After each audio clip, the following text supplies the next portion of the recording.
Hello there and welcome to our newest video on the topic of happiness. So today we're going to have a look at two opposite things that have an impact on our happiness.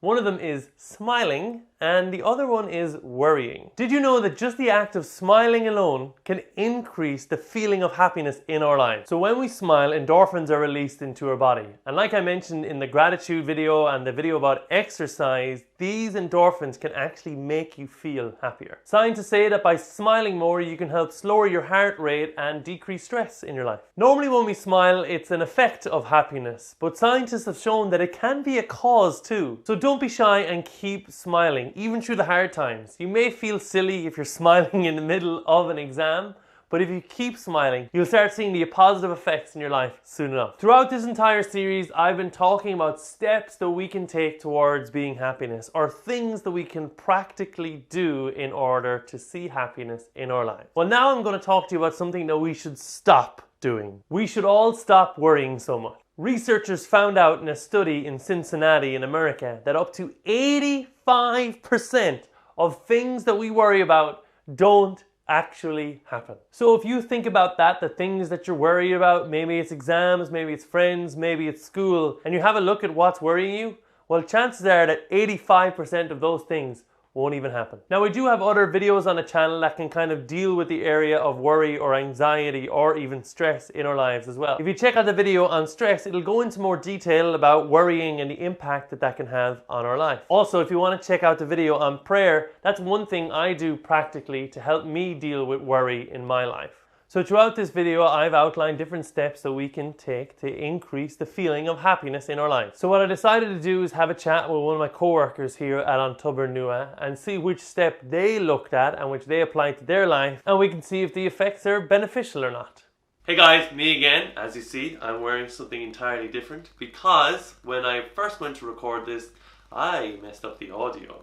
So here I am again with Rian, who's fresh back from the dentist. So we might have to get subtitles for you, Rian. Yeah, it's okay. And your accent as well. So I asked Rian which step that she looked at to practice a bit more and see if it kind of increased any happiness in our lives.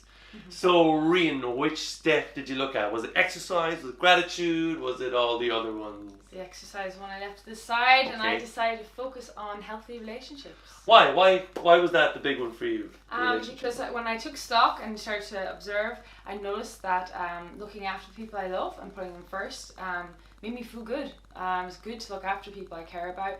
But then also I had them in my life. I noticed how much I had them around to support me, look after me, help me. So yeah, just grateful for that. You like relationships because of what you can do for them and what they do for you as well. Yeah. So what relationship springs to mind? Immediately my little sister Enya. So you and your sister? Me and my sister. So you guys get on well all the time, you never argue, it's all perfect? Oh, we have never, a single day in our life, never fought, never once fought. That is amazing. I wish I could say the same about me. Not true at all. Oh, it's not true? Okay. No. So sometimes relationships aren't perfect. So yeah. How does your relationship look with Enya on a day-to-day basis? How does it work? Yeah, so it's not that we're always, always perfect all the time for one another. It's that we're there to support each other, look after each other. We have a laugh together, we share interests. Someone that loves me for who I am, but also wants me to be better. It makes me a happier person.